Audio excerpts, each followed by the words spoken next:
یہ مصحف کی پہلی قسط شائع ہونے سے 2 ماہ قبل کا قصہ ہے، جب ہم نے سورہ بنی اسرائیل مکمل کی۔ ہماری کورس انچارج یعنی کلاس ٹیچر نے ہمیں ایک اسائنمنٹ دی۔ یہ اسائنمنٹ 6 ماہ تک کی گئی تمام اسائنمنٹ سے مختلف تھی۔ کورس انچارج نے کہا تھا کہ آپ نے سورت کی تمام آیات پہ تدبر لکھ کے لانا ہے، اور جو تصریح یا تدبر آپ لکھیں گی وہ کسی تفسیر کی کتاب سے مستعار لی گئی تفسیر نہیں ہونی چاہیے، وہ کسی کی کاپی نہ ہو، وہ آپ کی اپنی سمجھ کے مطابق لکھی گئی ہو۔ ان دنوں میں اس گلٹ کا شکار تھی کہ میں ایک اچھی اسٹوڈنٹ نہیں ہوں، جو میں واقعی نہیں تھی۔ اس روز جب کورس انچارج اسائنمنٹ اناؤنس کر رہی تھی تو میں نے سوچا کہ یہ ایک اسائنمنٹ ہے جو میں لکھ سکتی ہوں، یہ ایک اسائنمنٹ ہے جو میں لکھوں گی۔ میں نے نیا پوائنٹر اور کاغذوں کا ایک تازہ دستہ خریدا۔ میں پوائنٹر کبھی بھی پورا استعمال نہیں کرتی، جب وہ چند صفحے لکھ لے تو اس کی نوک ویسی نہیں رہتی جیسے پہلے دن تھی، میں نیا پوائنٹر لے لیتی ہوں۔ یوں نیا پوائنٹر اور تازہ مہک والے کاغذ لیے میں گھر آئی اور مغرب کے بعد سپارہ لے کر بیٹھ گئی۔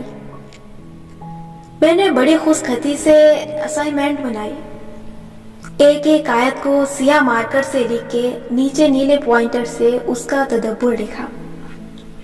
سورہ طویل تھی، اسائنمنٹ بھی طویل ہوتی گئی، لیکن دل نے کہا خیر ہے، یہ تو نمرہ کا پرانا مسئلہ ہے، ناول ہو یا قصہ، اسے غیر ضروری تفصیل میں جانے کی عادت ہے۔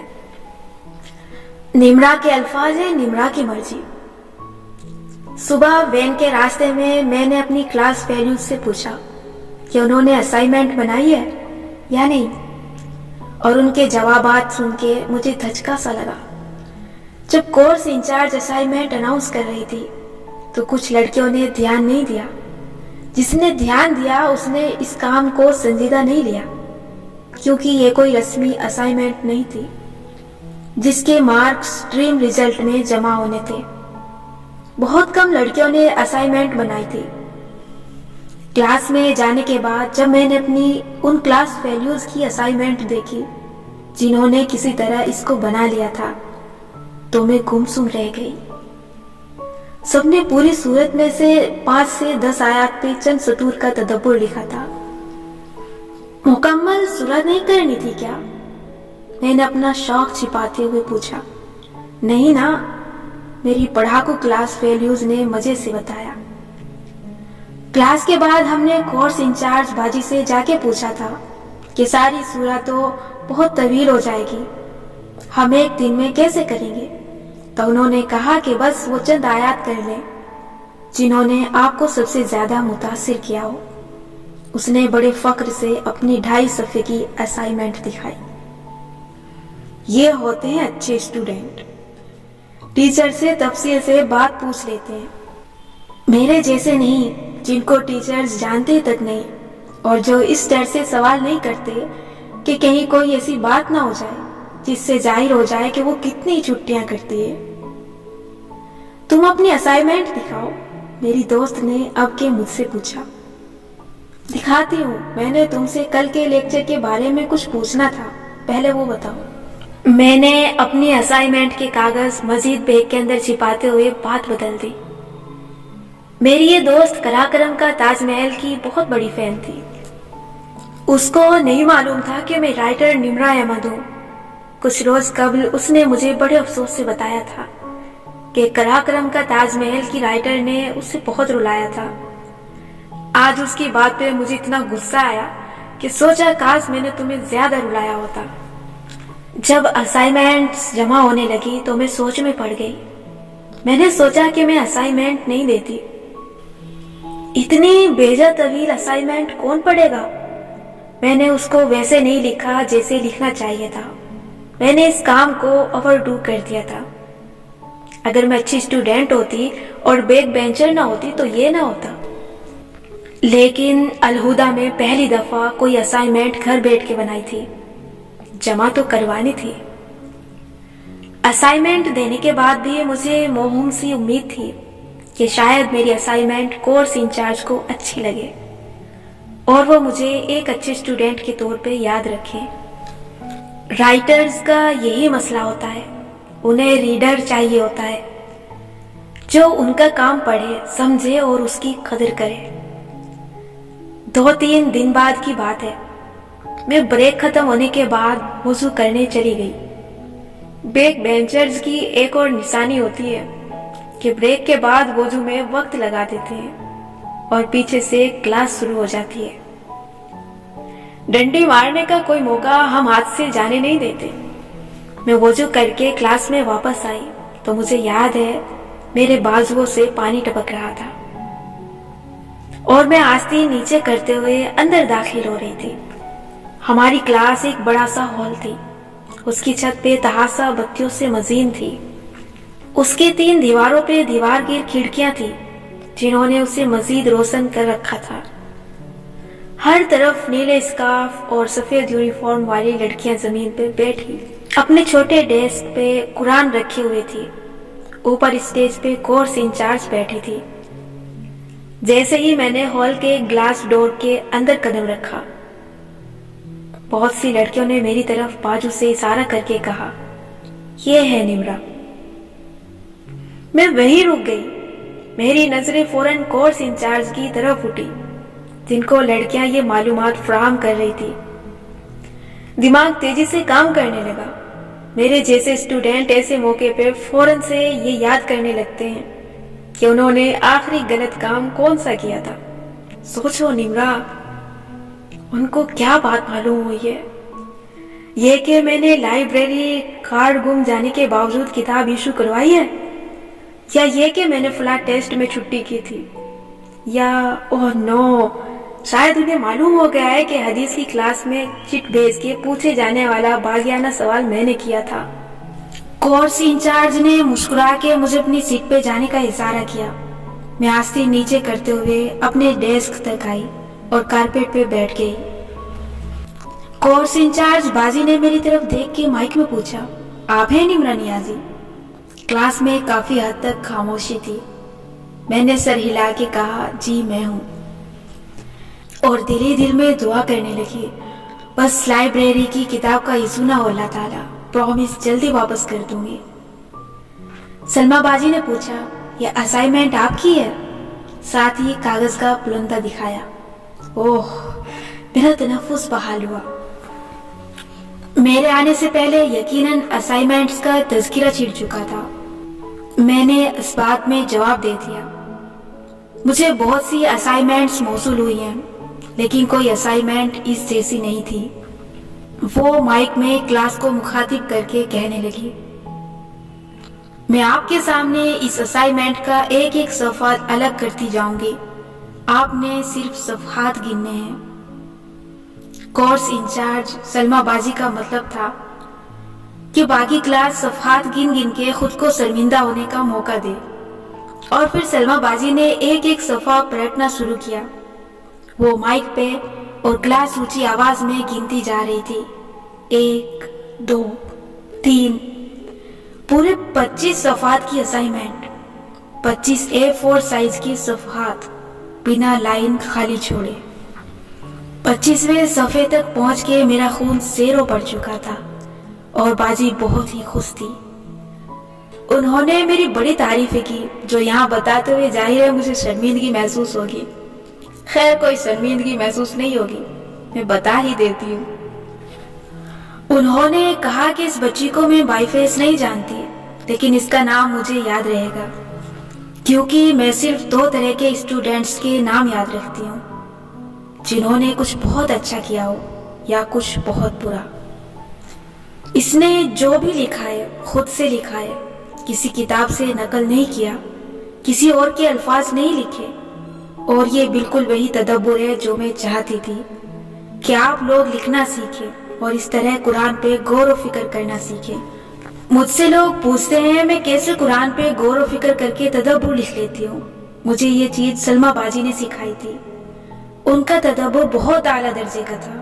وہ شہد کی مکھی والا تدبر جو میں نے نمل میں لکھا تھا، وہ ان سے ایک علمی گفتگو کے دوران مجھے سمجھ میں آیا تھا۔ میری کتابوں میں لکھی بہت سی باتیں سلما باجی کے بیان کردہ تدبر سے سیکھی گئی ہوتی ہیں.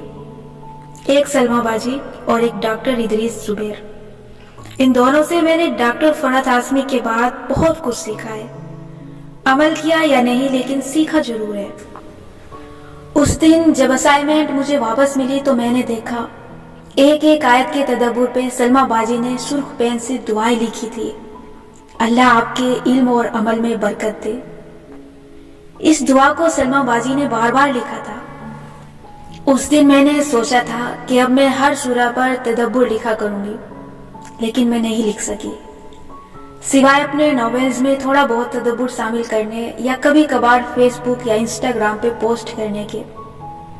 میں اس طرح تدبر نہیں لکھ سکی جس طرح میں لکھنا چاہتی تھی. میں ہر دفعہ آغاز کر کے چھوڑ دیا کرتی ہوں. مجھ سے روٹین میں کرنے والے کام نہیں ہوتے. میں یہ واقعہ آپ کو کیوں سنا رہی ہوں؟ کیونکہ یہ پہلی اور شاید آخری اسائنمنٹ تھی جو میں نے ایسے دل سے بنائی تھی، اور اگلے دن سے میں واپس اپنی روٹین پہ آ گئی. میں چھٹیاں کرنے لگ گئی اور میں وہی اسٹوڈنٹ بن گئی جو میں ہمیشہ سے تھی. میرے لیے عادتیں بنانا سب سے مشکل کام تھا. اس واقعے نے مجھے الہدیٰ میں مشہور اور معروف کر دیا. بطور رائٹر مجھے 1-2 لوگ جانتے تھے، مگر اب بہت سے لوگ جاننے لگے، جن میں میری وہ کلاس فیلو افق ارسلان کی فین بھی تھی. میرے نمرہ احمد ہونے کا علم ہونے کے بعد اس نے ایک دن تک مجھ سے بات نہیں کی. دوسرے دن اس نے مجھ پہ شدید غصہ کیا اور ہر پیریڈ کے بعد غصے سے مجھے گھور کے بتاتی رہی کہ میں نے اس کو نہ صرف رلایا تھا بلکہ اپنے رائٹر ہونے کا بھی نہیں بتایا تھا. بڑی مشکل سے وہ راضی ہوئی. الہدیٰ کا کورس ختم ہوا تو اس کے بعد زندگی میں قرآن کا سلسلہ اس طرح سے برقرار نہ رہا. سلما باجی کہا کرتی تھی کہ اس کتاب کو آپ نے چھوڑنا نہیں ہے. میں جو بھی کر لیتی وہ پہلے جیسی بات نہیں تھی. کہاں ہر روز کے 6-7 گھنٹے صرف قرآن پڑھنا اور اس کے بارے میں سیکھنا، اور کہاں روز صرف آدھا گھنٹہ سپارہ پڑھ لینا اور بعض دفعہ کہیں دن تک نہیں پڑھنا. یہ دونوں چیزیں کبھی بھی برابر نہیں ہو سکتی تھی. پھر میں نے ایک کام کرنا شروع کیا. جب میرے ایمان کی حالت بہت ہی دیگر ہو جاتی، اور یاد رکھیے ایمان کی حالت بدلتی رہتی ہے، تو میں الہدیٰ واپس آ جاتی صرف ایک دن گزارنے کے لیے. الہدیٰ مجھے ہمیشہ سکون دیتا ہے. اس کے در و دیوار، اس کے اونچے سفید ستون، اس میں گونجتی قرآن کی تلاوت کی آوازیں. میں کسی گلاس ونڈو سے جھانکتے ہوئے اندر ہال میں سر جھکائے بیٹھی لڑکیوں کو قرآن پڑھتے دیکھتی تو مجھے سکون ملتا. وہاں جگہ جگہ احادیث اور آیات کے پوسٹرز لگے ہوتے تھے. میں ان کو پڑھ کے مزید ریفریش ہو جاتی. وہاں کام کرنے والی کچھ لڑکیوں سے میری بہت دوستی تھی. میں الہدیٰ جاتی، گھومتی پھرتی، یادیں تازہ کرتی، اور جب واپس آتی تو میرا ایمان ریفریش ہو چکا ہوتا. ایسے ہی ایک دن میں ایڈمنسٹریشن کے آفس میں بیٹھی تھی اور میرے سامنے میری ایک بہت اچھی دوست بیٹھی تھی. عمر میں وہ مجھ سے 4-5 سال ہی بڑی ہوگی، لیکن اس لڑکی سے میں نے ہر دفعہ کچھ نیا سیکھا تھا. ہر روز قرآن پڑھنے کی روٹین بنانے کی بات کرنے لگے اور میں اسے بتانے لگی کیسے میری پکی روٹین نہیں بن پاتی. اس نے برائے بات مجھے بتایا کہ اس کی ایک جاننے والی لڑکی ہے جس نے شادی کے بعد قرآن حفظ کرنا شروع کیا تھا خود سے، بنا کسی استاد کے. اس کے 2 یا 3 بچے بھی ہوئے اور اس نے قرآن حفظ کر لیا اور اب وہ 5 سپارے ہر روز سناتی ہے. 5 سپارے. میری آنکھیں کھل گئی. ہاں ٹھیک ہے، میں نے قرآن حضرات کو روزانہ 5-7 سپارے سناتے دیکھا اور سنا تھا، لیکن ایک شادی شدہ لڑکی جس پہ گھر اور بچوں کی ذمہ داری ہو، وہ اگر روز کے 5 سپارے سنائے تو یہ انوکھی بات تھی. میں بہت متاثر ہوئی تھی. میں شاید ہی کبھی کسی سے اتنی متاثر ہوئی ہوں جتنی میں اس لڑکی سے ہوئی. 5 سپارے. سبحان اللہ. اگر یہ لڑکی کر سکتی ہے تو میں کیوں نہیں. اس روز گھر جا کے میں کافی دیر سوچ میں پڑی رہی. میں بمشکل 1 سپارہ سنا دوں میری بس ہو جاتی ہے، اور یہاں ایسے لوگ ہیں جو 5-5 سپارے سنا لیتے ہیں۔ میں تو اس کے مقابلے میں بہت پیچھے ہوں۔ وہ بھی تو انسان ہے، وہ کر سکتی ہے تو میں کیوں نہیں؟ مجھے اس لڑکی کے واقعے نے بہت ہمت دی۔ میں نے سوچا کہ میں اب سے اپنے قرآن کی روز کی دہرائی بڑھاتی جاؤں گی۔ وہ کر سکتی ہے تو میں کیوں نہیں؟ اور میں نے ایسے ہی کیا۔ وہ لڑکی جسے میں نے کبھی نہیں دیکھا تھا، جس کا نام بھی میں نہیں جانتی تھی، جس سے میں کبھی ملی نہیں تھی، نہ میں نے اس سے بات کر کے پوچھا کہ وہ ایسے کیسے کر لیتی ہے، وہ لڑکی میرا گول بن گئی۔ وہ میرا ایسا ٹارگیٹ بن گئی جس تک پہنچنا میری زندگی کا نصب العین بن گیا۔ مجھے نہیں معلوم کہ وہ کیسے کرتی تھی، لیکن میری عمر کی لڑکی جس کی ذمہ داریاں مجھ سے زیادہ ہیں، اگر وہ کر سکتی ہے تو میرے پاس کوئی بہانہ نہیں ہے کہ میں یہ نہیں کروں۔ اور میں نے اپنی فرینڈ کو فون پہ روز قرآن سنانا شروع کر دیا۔ اس کو میں نے کہا کہ اب ہم ہر روز مقدار بڑھاتے جائیں گے۔ وہ بھی بہت خوش ہوئی۔ اس نے کہا کہ ایسے زیادہ اچھا ہے۔ وہ بھی روز کا آدھا سپارہ یا 1 سپارہ سن کے بور ہو گئی تھی۔ یوں میں بھی تازہ دم ہوئی۔ اب وہ ایک اندیکھی لڑکی، انجانی لڑکی، میری زندگی کی سب سے بڑی انسپائریشن تھی۔ میرا ٹارگیٹ 5 سپارے تھا اور میں نے اس ٹارگیٹ کی طرف قدم بڑھانے شروع کیے، اور یہ میری زندگی کا سب سے مشکل کام ثابت ہوا۔ میں نے 1 سے 1.25 سپارہ کر دیا، 1.25 سے 1.5، اور جب میں ہر روز 1.5 سپارہ سنانے لگی تو مجھے پیچھے سے بھولنے لگا۔ میں 1.5 سے 1.25 سپاروں تک آئی تو میری زندگی کے دوسرے کام گڑبڑ ہونے لگے۔ میں باتیں بھولنے لگ گئی۔ میں 1.25 سے 2 تک آئی تو میں نے لکھنا چھوڑ دیا۔ میرا کسی کام میں دل نہیں لگتا تھا۔ مجھے غصہ چڑھنے لگا۔ مجھے ہر بات پہ شدید غصہ آتا تھا۔ مجھے کوئی کچھ کہتا تو میرا دل کرتا تھا میں اس شخص کو کاٹ ڈالوں۔ کوئی مجھ سے بات نہ کرے، کوئی مجھے کچھ نہ کہے، مجھے اپنا ٹارگیٹ پورا کرنا ہے۔ میں 2 سے 2.25 سپارے روز کے سنانے لگی تو میرے پاس کسی سے بات کرنے کا وقت نہ رہا۔ میرے سارے کام ادھورے ہونے لگے، ہر چیز آپس میں مکس اپ ہونے لگی۔ میں 2.25 سے 2.5 سپارے تک خود کو لائی اور میری نیند ڈسٹرب ہونے لگی۔ میرے ذہن میں ہر وقت قرآن کی آیات گردش کرتی تھی۔ یہ اچھی بات تھی، ہے نا؟ آپ کے ذہن میں ہر وقت قرآن رہے، اس سے زیادہ خوش نصیبی کی بات اور کیا ہو سکتی تھی؟ میں نیند میں سوتی جاگتی کیفیت میں آیات دہرانے لگتی۔ میں کچی نیند میں کوئی سورہ دہرانے لگتی اور کہیں سے کچھ بھول جاتا تو میں اسی وقت اٹھ کے قرآن کھول کے اگلے آیت دیکھتی، پھر سے یاد کرتی اور جا کے سو جاتی۔ میں ایک روز کے سنائے ہوئے 2.5 سپارے اگلے دن دوبارہ سنا دیتی اور تب بھی ان میں غلطیاں ہوتی۔ مجھے ہر روز کی وہ آیت جو اچھے سے یاد ہوتی کسی دن اچانک بھول جاتی اور میں شدید فرسٹریشن کا شکار ہو جاتی۔ میری سمجھ میں نہیں آتا تھا کہ میں اپنے بال نوچوں یا کسی کو مار دوں۔ میں اتنی محنت کر رہی ہوں، میں بار بار یہی آیت یاد کرتی ہوں، ہر کچھ دن بعد جب ان کی باری آتی ہے تو پھر سے وہی غلطیاں ہو جاتی ہیں، یا کوئی نئی غلطیاں۔ کیوں سب کچھ ازبر نہیں ہوتا؟ میں نے 2.5 سے 3 سپارے کرنے چاہے لیکن میں نہیں کر سکی۔ میری کمر میں درد شروع ہو گیا، میرے سر میں درد رہنے لگا، مجھے شدید غصہ آتا تھا اور ایک ناکامی کا احساس کہ میں اپنے گول سے بہت پیچھے ہوں۔ پھر آہستہ آہستہ مجھے ایک اور احساس شدت سے ہونے لگا، یہ کہ میں یہ نہیں کر پاؤں گی۔ میں ساری زندگی کے کام بھی ترک کر دوں تو میں یہ نہیں کر پاؤں گی۔ میرا اتنا اچھا ذہن بھی یہ نہیں کر سکے گا۔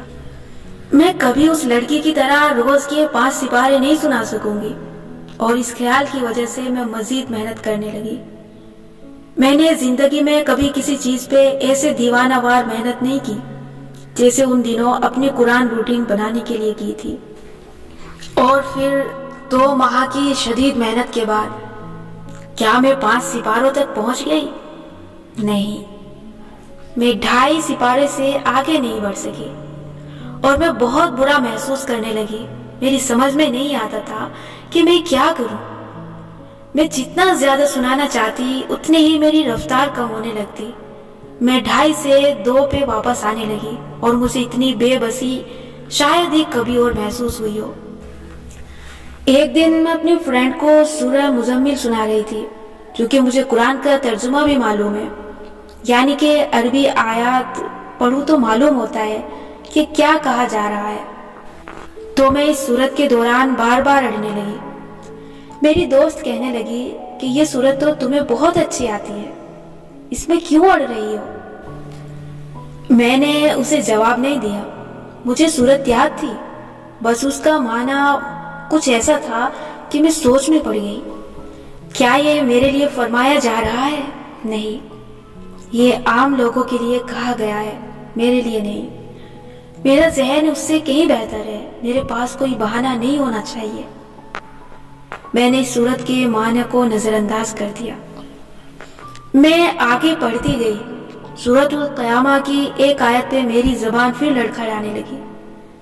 بہت بار کی پڑھی آیت آج مختلف لگنے لگی، لیکن پھر بھی میں نے اسے نظر انداز کیا۔ یہ میرے لیے نہیں ہے، ہر آیت ہمارے لیے نہیں ہوتی شاید۔ اس روز سبق سنا کے بہت دفعہ مجھے وہ آیت یاد آئی، لیکن میں بضد تھی کہ وہ میرے لیے نہیں ہے۔ میرا ٹارگیٹ وہ لڑکی تھی، وہ 5 سپارے سنانے والی لڑکی۔ کچھ دن بعد مجھے دوبارہ 29واں سپارہ سنانے کا موقع ملا۔ اس دفعہ جب میں اس کو یاد کرنے لگی تو مجھے وہ یاد ہی نہیں ہو رہا تھا۔ میں نے ہمت ہار کے قرآن رکھ دیا اور پھر میں نے قرآن چھوڑ دیا۔ اگلے کئی ماہ تک میں قرآن نہیں پڑھ سکی، میں قرآن اٹھا بھی نہیں سکی۔ میں نے یہ جان لیا تھا کہ میں ناکام ہو گئی ہوں، اور ناکامی اتنی شدید تھی کہ مجھ سے قرآن اٹھایا نہیں جاتا تھا۔ قرآن کا خیال اتنا تھکا دینے والا، اتنا بھاری ہوتا تھا کہ میرے سر میں درد شروع ہو جاتا۔ میں نے قرآن کو سرے سے چھوڑ ہی دیا۔ عرصے بعد جب میں نے قرآن پھر سے اٹھایا تو سب سے پہلے سورہ مزمل کھولی۔ مجھے ایک طویل عرصہ لگا تھا یہ سمجھنے میں کہ میں 5 سپاروں کے ہدف کو کیوں نہیں پہنچ سکی تھی، اور کیوں میں نے قرآن چھوڑ دیا تھا۔ ایسا نہیں تھا کہ اللہ مجھ سے ناراض تھا، بس میں نے وہ نہیں کیا جو مجھے کرنا چاہیے تھا۔ مجھ سے غلطی کہاں ہوئی اور کیسے ہوئی، یہی بتانے کے لیے میں نے آپ کو یہ 2 واقعات بتائے ہیں۔ ان واقعات کو یہی چھوڑ کے واپس پیچھے چلتے ہیں اپنے اصل کی طرف۔ اور ہمارا اصل کیا ہے؟ ہمارا اصل اللہ تعالیٰ کی کتاب ہے۔ اگر آپ کو خود کو سمجھنا ہے تو اس کتاب کو سمجھنا ہوگا، اس کی حکمت اور دانائی کو اپنے اندر جذب کرنا ہوگا۔ اور ہمارا اصل ہمارے رسول اللہ صلی اللہ علیہ وسلم کی سنت ہے، آپ صلی اللہ علیہ وسلم کی احادیث مبارک ہے۔ حضرت عائشہ سے روایت ہے، انہوں نے کہا بنو اسد قبیلے کی ایک عورت میرے پاس بیٹھی تھی، اتنے میں رسول اللہ صلی اللہ علیہ وسلم تشریف لائے۔ آپ صلی اللہ علیہ وسلم نے پوچھا یہ عورت کون ہے؟ میں نے کہا فلانی عورت ہے جو رات بھر نہیں سوتی۔ پھر اس کی نماز کا حال بیان کیا۔ آپ صلی اللہ علیہ وسلم نے فرمایا بس اتنا عمل کرو جتنے کی طاقت ہے، اس لیے کہ اللہ تو ثواب دینے سے نہیں تھکتا، تم ہی یہ عمل کرتے کرتے تھک جاؤ گے۔ اس بات کا کیا مطلب ہے؟ بندہ اپنی عبادت جتنی چاہے بڑھا دے، اللہ اس کی عبادت سے نہیں تھک سکتا، لیکن بندہ تھک جاتا ہے۔ بندے کو وہ عبادت کرنی چاہیے اور اتنی کرنی چاہیے جو اس کو اتنا نہ تھکائے۔ رسول اللہ صلی اللہ علیہ وسلم نے فرمایا اللہ تعالیٰ کی طرف سب سے محبوب عمل وہ ہے جو ہمیشہ ہو، اگرچہ تھوڑا ہو۔ اللہ کو وہ اچھے اعمال پسند ہیں جن کو ہم خواہ تھوڑا کریں لیکن روٹین میں کریں، اپنی آسانی کے ساتھ کریں اور ان کو عادت میں ڈھال لیں۔ ان دونوں واقعات میں نے اپنی طرف سے قرآن کے لیے کچھ کرنا چاہا تھا۔ ایک واقعے میں پورا سال کچھ نہ کرنے والوں میں سے تھی، اور سال میں نے صرف ایک اسائنمنٹ دل سے بنائی تھی اور میں نے اس کو 25 صفحات پہ پھیلا دیا تھا، ایک بڑا شوٹ۔ اس وقت مجھے لگا تھا کلاس میں سب سے اچھی اسائنمنٹ میری تھی، لیکن اب مجھے لگتا ہے کہ میرے مقابلے میں 4 صفحات والی اسائنمنٹ اللہ تعالیٰ کو زیادہ پسند آئی ہوں گی، کیونکہ وہ اسٹوڈینٹس ہر روز دیا جانے والا ہوم ورک کورس سے سنتی تھی اور اس پہ عمل کرتی تھی۔ وہ اپنے استاد کی بات ماننے کو اپنی عادت کا حصہ بنا چکی تھی۔ اللہ تعالیٰ کے نزدیک یقیناً ان کی چھوٹی اسائنمنٹ زیادہ پسند کی جائیں گی، کیونکہ وہ ہر روز اپنی اچھی عادت پہ عمل کرتی تھی۔ دوسرے واقعے میں نے وہ کیا جو میرے لیے نہیں تھا۔ اللہ تعالیٰ میرے 5 سپاروں سے نہیں تھک سکتا تھا، میں تھک سکتی تھی۔ میں نے اپنا موازنہ ایک دوسرے انسان سے کرنا شروع کیا جس کی ذہنی کیفیت، روٹین، عادت، گھر کا سسٹم میں کچھ نہیں جانتی تھی۔ میں نے اپنا ایک گول سیٹ کر لیا اور مجھے بھول گیا کہ زندگی گول سے خوبصورت نہیں بنتی، زندگی اس گول تک پہنچنے کے سفر سے خوبصورت بنتی ہے۔ زندگی منزل کا نام نہیں ہے، زندگی سفر کو انجوائے کرنے کا نام ہے۔ ایک لڑکی جس کے بارے میں کچھ نہیں جانتی تھی، وہ میرا مقابلہ اور موازنہ بن چکی تھی۔ ہو سکتا ہے وہ مجھ سے ذہین نہ ہو، لیکن اس کے اندر مستقل مزاجی مجھ سے کہیں زیادہ ہوگی۔ وہ میری طرح ٹوٹی عادتوں کا شکار نہیں ہوگی۔ اس کو عادتیں بنانا اور انہیں برقرار رکھنا آتا ہوگا۔ وہ میری طرح کسی ایک شے کو آبسیشن بنا کے اس کے پیچھے نہیں بھاگتی ہوگی۔ وہ اپنی ایک عادت کے گرد اپنا شیڈول ایڈجسٹ کرنا جانتی ہوگی۔ مجھے سورہ مزمل میں بار بار ایک بات بتائی گئی جس کو میں نظر انداز کرتی گئی۔ اللہ فرماتا ہے، تم قرآن میں سے پڑھو جتنا تم آسانی سے پڑھ سکو، تم اس میں سے پڑھو جتنا آسانی سے پڑھ سکو۔ سورہ القیامہ میں مجھے بار بار بتایا گیا، تم اپنی زبان کو اس قرآن کو پڑھنے کے لیے تیز تیز نہ ہلاؤ، اس کو تم سے پڑھوانا اور یاد کروانا ہمارے ذمہ ہے۔ میں روز 5 سپارے اس لیے دہرانا چاہتی تھی کیونکہ جتنے زیادہ سپارے آپ ایک دن میں دہراتے ہیں اتنی جلدی ان کی باری دوبارہ آتی ہے۔ 5 سپارے روز دہراؤ تو 7ویں دن انہی کی باری آ جائے گی اور وہ بھولیں گے نہیں۔ لیکن قرآن اللہ تعالیٰ آپ کو یاد کرواتا ہے اور اللہ تعالیٰ آپ کو بھولواتا ہے۔ میں اگر قرآن کو عادت بنا کے روز تھوڑا تھوڑا ہی سنا دیتی، لیکن ہر روز سناتی اور کئی سال تک اس کی عادت کو برقرار رکھتی، تو اتنے سال سنانے کے بعد مجھے قرآن پکا یاد ہو ہی جاتا۔ اللہ تعالیٰ کو ہمارے یہ بگ شارٹس نہیں پسند، اللہ تعالیٰ کو ہماری اچھی عادتیں پسند ہیں۔ عادتیں انسان کو کامیاب کرتی ہیں، عادتیں انسان کو ناکام کرتی ہیں۔ اس تجربے نے مجھے ایک چیز سکھائی ہے جو میں آپ کو بتانے جا رہی ہوں کہ اگر آپ کو زندگی میں کامیابی چاہیے تو آپ کو کچھ ایسی لانگ لائف عادتیں اپنانی ہوں گی جو کامیاب لوگ اپناتے ہیں۔ میں نے مشکل طریقے سے جانا لیکن جان لیا کہ اللہ تعالیٰ نے ہمارا سسٹم ایسا بنایا ہے کہ جب ہم کسی سے کے پیچھے خود کو تھکائیں گے تو ہم کامیاب نہیں ہوں گے۔ کامیابی کے لیے ہمیں اس سے کو نرمی سے، آہستہ سے اپنی زندگی میں داخل کرنا ہوگا۔ جیسے پانی کے بہاؤ کے لیے آپ ذرا سا راستہ کھول دیں تو وہ باریک سی ندی کی صورت اندر آتا ہے اور آپ کی دنیا کو سیراب کر دیتا ہے۔ لیکن اگر آپ پانی کے راستے کے سارے بند ڈھا دیں گے تو کسی سیلاب کی طرح داخل ہوگا اور آپ کو بہا لے جائے گا یا ڈبو دے گا۔ یوں آپ اپنا آپ اس پانی میں کھو دیں گے جس کا مقصد آپ کو ہرا بھرا کرنا تھا۔ ہم سب محنت کرنا اور کامیاب ہونا چاہتے ہیں، ہم سب بڑے آدمی بننا چاہتے ہیں، ہم سب کوئی بہت بڑا کام کرنا چاہتے ہیں، لیکن ہم یہ نہیں جانتے کہ ہر بڑا کام بہت سی چھوٹی چھوٹی عادتوں سے مل کے بنتا ہے۔ آپ نے جہاں اپنی زندگی کے لیے گول سیٹ کرنے ہیں وہاں آپ نے اپنا سسٹم بھی بنانا ہے، ایسا سسٹم جس کے ساتھ آپ چل سکیں۔ میرے لیے 5 سپاروں والا سسٹم کارآمد نہیں ہے، میرے لیے 1 سپارے والا سسٹم کارآمد ہے۔ مجھے وہ سسٹم اپنانا ہے جو میرے مطابق ہو۔ اچھی عادتیں وہ ہوتی ہیں جو آپ کی روٹین کو ڈسٹرب نہ کریں، نہ آپ کے دوسرے سسٹم تباہ کر دیں۔